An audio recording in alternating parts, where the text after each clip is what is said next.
Muchas gracias, diputada presidenta. Quisiera reiterar una solicitud que hice personalmente para que revisen la estabilidad de los sostenes de los micrófonos.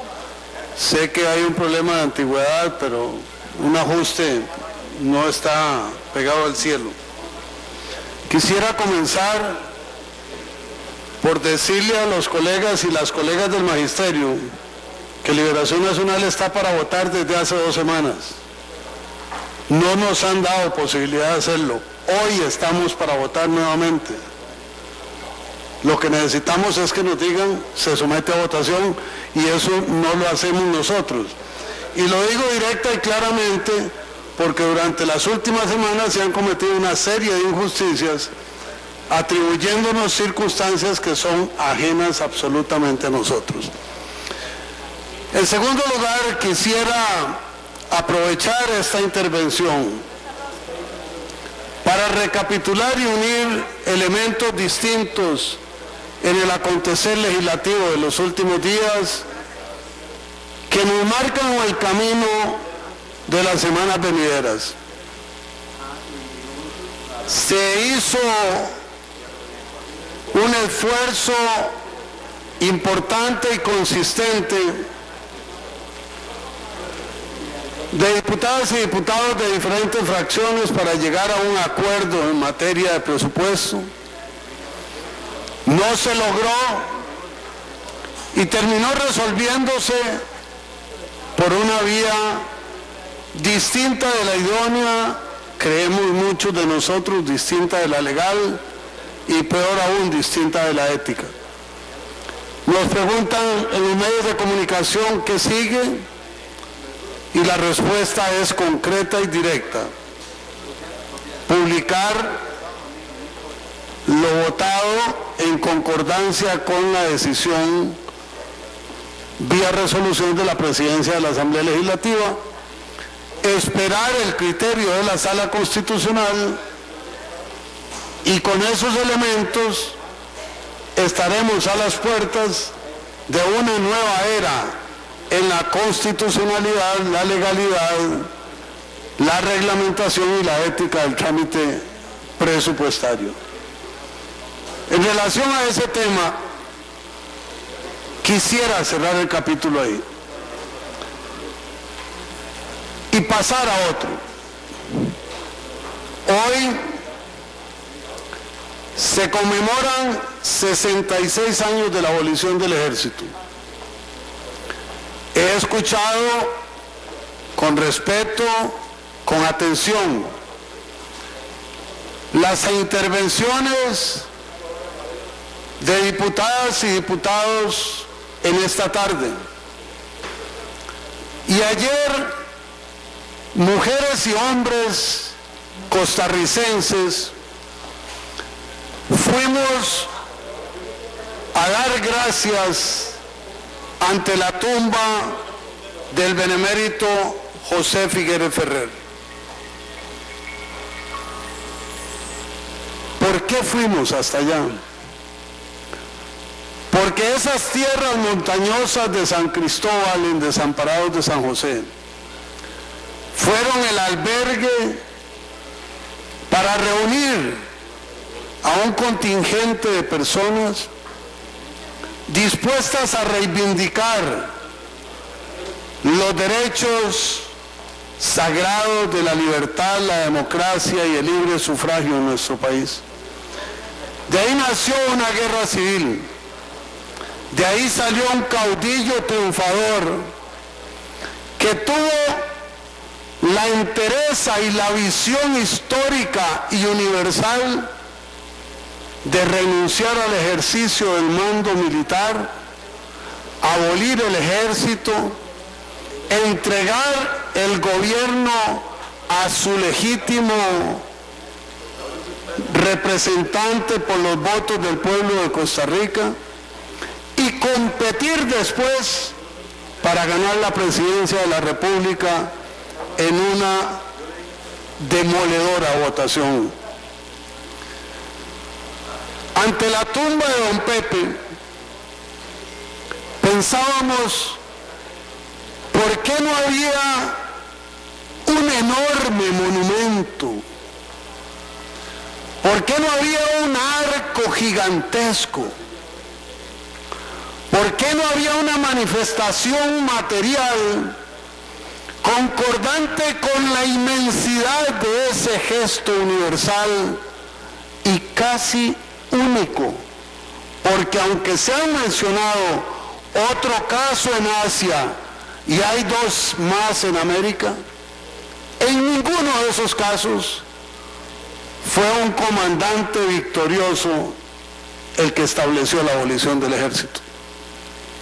Y no hay un monumento, no hay un arco, no hay una gigantesca estatua en el cementerio donde reposan los restos mortales de don Pepe, porque sería contradecir la esencia de su existencia. Un rectángulo en concreto, sin un revestimiento de ningún tipo, algunas plantas, algunas flores y las arboledas que por tantísimos años fueron sus compañeras de reflexión, de acción, de pensamiento, de propuesta y de gobierno. Y he querido hacer este contraste entre las figuras egregias de América y del mundo, cuyos pedestales y estatuas impresionan y conmueven hasta lo más hondo de nuestro ser,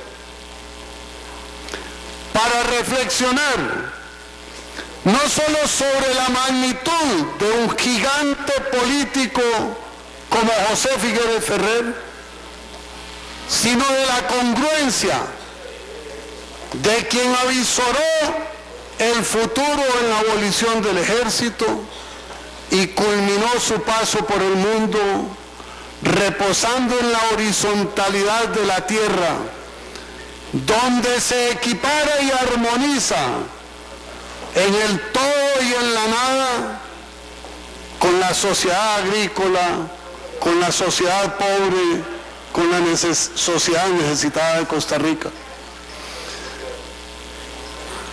Escuchamos mensajes ayer, he escuchado mensajes hoy, he leído textos y he visto un esfuerzo repetido por acercar acciones legislativas de gobierno y políticas a la figura de José Figueres Ferrer. Y debo decir que para mi intimidad existencial, política y liberacionista, todos los esfuerzos que hacemos son insuficientes. Porque don Pepe es la inmensidad política por excelencia en Costa Rica. No fue designado ciudadano del siglo XX por circunstancias casuales. Fue un reconocimiento a la inmensidad de su figura y de su obra. Y ahora en el plenario, como lo haré a las 6 en la sala de expresidentes, quisiera dejar consignadas en actas, en la mente y en el corazón de quienes me entienden en esta intervención, que José Figueres fue inmenso, gigantesco, extraordinario, por su valentía, por su arrojo, por su tenacidad, por su determinación para acometer cambios que muchos eran sueños imposibles y para él fueron realidades tangibles. Pero hoy, cuando recordamos 66 años de la abolición del ejército, colegas costarricenses y personas que nos ven o nos escuchan, el reto está en alcanzar el mínimo mínimo de concordancia con la luminosidad del pensamiento de José Figueres para soñar, trazar y construir la Costa Rica del futuro. Me dijo hace un rato un compañero que cómo había estado la actividad ayer y que cómo nos había ido con el corrido a Pepe. Y le dije que había estado muy linda, muy conmovedora, y que ayer en relación al corrido aprendí una nueva dimensión. La generación fundacional y los hijos de esa generación, decía entonces que ayer aprendí una nueva dimensión en relación con el corrido a Pepe. Para la generación fundacional, saberlo es parte de su ser congénito. Para los hijos de la guerra civil, aprenderlo y saberlo es parte de nuestra educación política.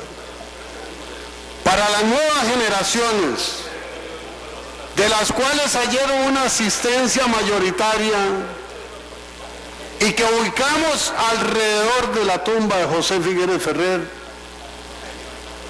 la dimensión es entenderlo y sentirlo y proyectarlo hacia el futuro. Por eso mi intervención de hoy tiene una mezcla de reconocimiento a la figura extraordinaria y monumental de José Figueres Ferrer, de respeto a su obra y a la historia, y de forma enfática y especialmente señalada y sentida, de definición de la perspectiva en que quienes nos sentimos herederos de Figueres, de la Guerra Civil y de la Segunda República debemos caminar. Decía y repito que es pertinente soñar, es necesario planear y es obligatorio caminar con rumbo, visión y perspectiva a una Costa Rica cuyas coordenadas unen a la inmensa mayoría de quienes integramos este plenario legislativo. A una Costa Rica que vuelva a reducir la brecha social. A una Costa Rica que siga acrecentando la riqueza y establezca los mecanismos para que haya distribución equitativa de la misma. A una Costa Rica que entienda y convierta en realidad el desarrollo en armonía con la naturaleza, sin los absolutos y extremismos de que uno u otro deben rendirse, como si la contienda entre naturaleza y desarrollo humano fuera una ecuación indisoluble que no se puede resolver de ninguna manera. A una Costa Rica en que indistintamente del credo que profesemos, o si somos creyentes o no lo somos, entendamos que los valores inmarcesibles de nuestra historia y nuestro origen son raíces profundas que nos permiten crecer y fructificar de manera amplia y fecunda para beneficio de la niñez y la juventud.